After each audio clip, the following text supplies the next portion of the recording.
Hi hello నమస్తే welcome back to our channel మన వైజాగ్లో చాలా టెంపుల్స్ ఉన్నాయి. ఆ టెంపుల్స్ని మీ ముందుకు తీసుకొచ్చే ప్రయత్నమే టెంపుల్ టూర్.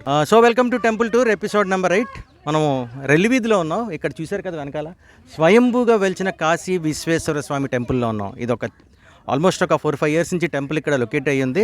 అండ్ ఈ టెంపుల్ ప్రత్యేకత ఏంటంటే ప్రతి పౌర్ణమికి ఒక పాము వచ్చి శివుడి చుట్టూ ఉండి వెళ్తుందని చెప్పి ఇక్కడ స్థానికులు చెప్తున్నారు. సో ఈ టెంపుల్ పౌర్ణమి రోజు ఆ పాము శివ దర్శనం చేసుకోవడం ఇక్కడ ప్రత్యేకత.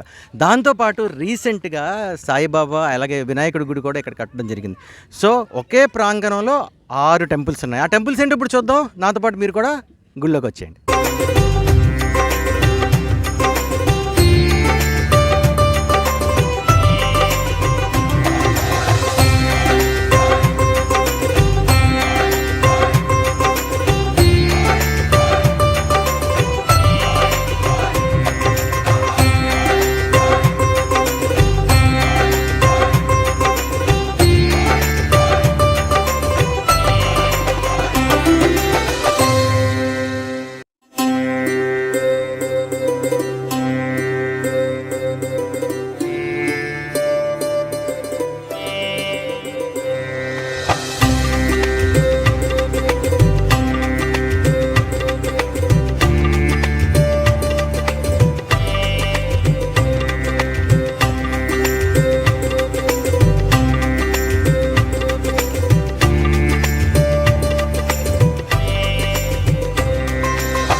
ఓం శ్రీ గురుభ్యో నమః.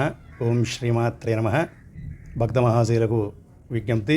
మన ఎగువరెల్లి వీధి స్వయంభూ శ్రీ కాశీ విశ్వేశ్వర స్వామి వారి శివపంచాయతన ఆలయంలో 2021వ సంవత్సరంలో ఇక్కడ ఇదంతా కూడా కొండ ప్రాంతం అయి ఉంది. వర్షాల కారణం వల్ల కొండ జారి పడిపోవడం జరిగింది. ఆ సమయంలో మనకు స్వయంభూ కాశీ విశ్వేశ్వర స్వామి వారు స్వయంభూగా ఇక్కడ ఉన్న ప్రజలకి దొరకడం జరిగింది. దాన్ని వెంటనే ప్రజలందరూ కూడా గుమ్ముగూడి ఆలయం విగ్రహ ప్రతిష్ఠ చేసి ఆలయ నిర్మాణం ఇవన్నీ కూడా చేశారు. అదేవిధంగా తర్వాత కొద్ది రోజుల తర్వాత శివ పంచాయతనం ఉంటే బాగుంటుందని చెప్పేసి శివ పంచాయతనాన్ని కూడా ఏర్పాటు చేయడం జరిగింది.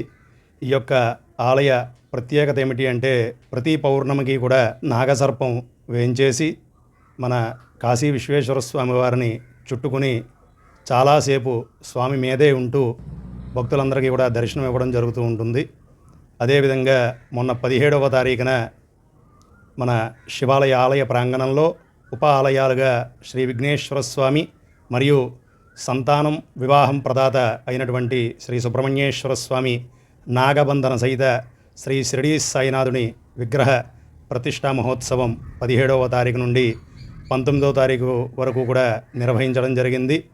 అత్యంత వైభవపేతంగా 3 రోజుల పాటు జరిగే ఈ యొక్క ప్రతిష్టా మహోత్సవంలో అశేష భక్తజనం అందరూ కూడా వేయించేసి స్వామివారికి జరిగే పూజా కైంకర్యాలన్నింటినీ కూడా కనులారా వీక్షించి ప్రతిష్టా రోజు అనగా 19వ తారీఖు ఉదయం 9:01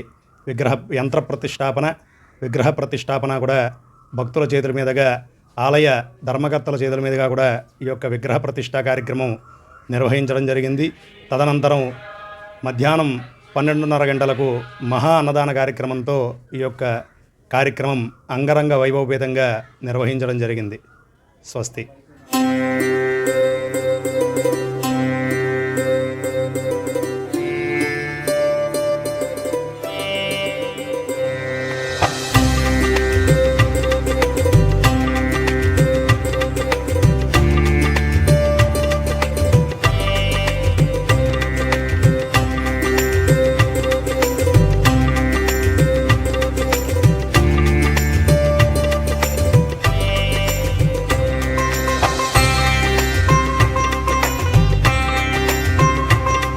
నా పేరు దశమంతుల మాణిక్యాలరావు అండి.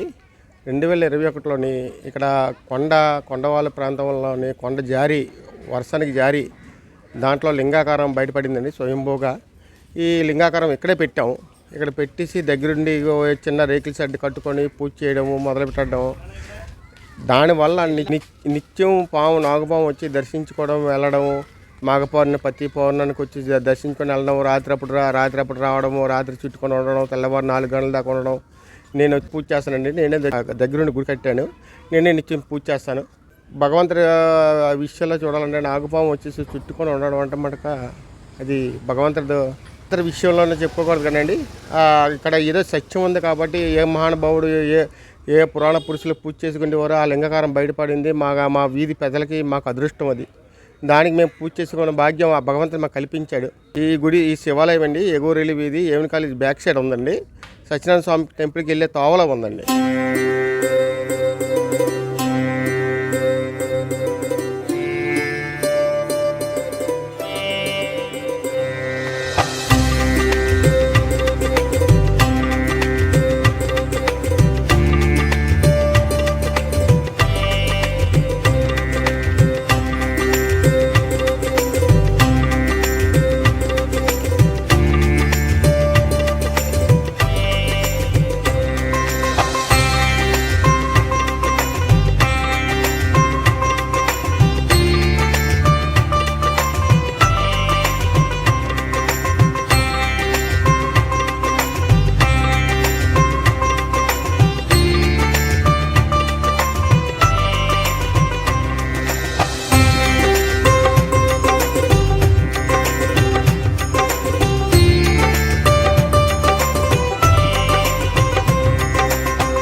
అందరికీ నమస్కారం.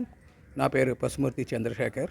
ప్రతి శివరాత్రి పర్వదినమున ఏదో ఒక శివాలయంలో మేము పంచామృత అభిషేకాలు జరుపుకుంటానండి. అయితే అదేవిధంగా ఈ సంవత్సరం ఒక 10 మంది ఫ్రెండ్స్ ఫ్యామిలీస్తో కలిపి మన ఏవిఎన్ కాలేజ్ వెనుక భాగంలో ఉన్న ఎగువ రెల్లి వీధిలో ఉన్న శివ పంచాయతన శివాలయంలో పూజ జరుపుకునేటకు ఇక్కడ వచ్చామండి. ఆ రోజు చాలా బాగా జరిగింది. పంచామృత అభిషేకాలు అవి 3 గంటల సేపు జరిగింది. దాని తర్వాత ఇక్కడ చుట్టుపక్కల వాతావరణం చూసి నాకు ఒక 8 సంవత్సరాల నుంచి షిరిడి సాయినాథ విగ్రహ ప్రతిష్ట చేద్దామని మనసులో తలుచుకున్నాను. చాలా దిక్కలు చూసాము, వేరే ఊరుల్లో కూడా వెళ్ళి చూసాము, కానీ మనకు అవకాశం దొరకలేదు. సో ఇక్కడ అవకాశం ఉంది, ఇక్కడ గ్యాప్ ఉందని చెప్పేసి మన పంతులు గారిని ఇక్కడ వార్డు పెద్ద మనుషుల ద్వారా అడిగి ఇక్కడ నేను మన షిరిడి శివాలయం నిర్మించడం జరిగింది. ఈ షిరిడి విగ్రహాన్ని కూడా, షిరిడి సాయినాథ విగ్రహం కూడా షిరిడి నుంచి తీసుకొని రావడం జరిగింది. సో ప్రతి ఒక్కరు ఈ షిరిడి సాయినాథ విగ్రహాన్ని దర్శించుకొని ఆయన కృపకు పాత్రులు కాగలరని, ఆయన ఆశీర్వాదాలు అందుకొని అందరూ ఆనందంగా గడపాలని మనస్ఫూర్తిగా కోరుకుంటున్నాను. జై షిరిడి సాయినాథాయ నమః.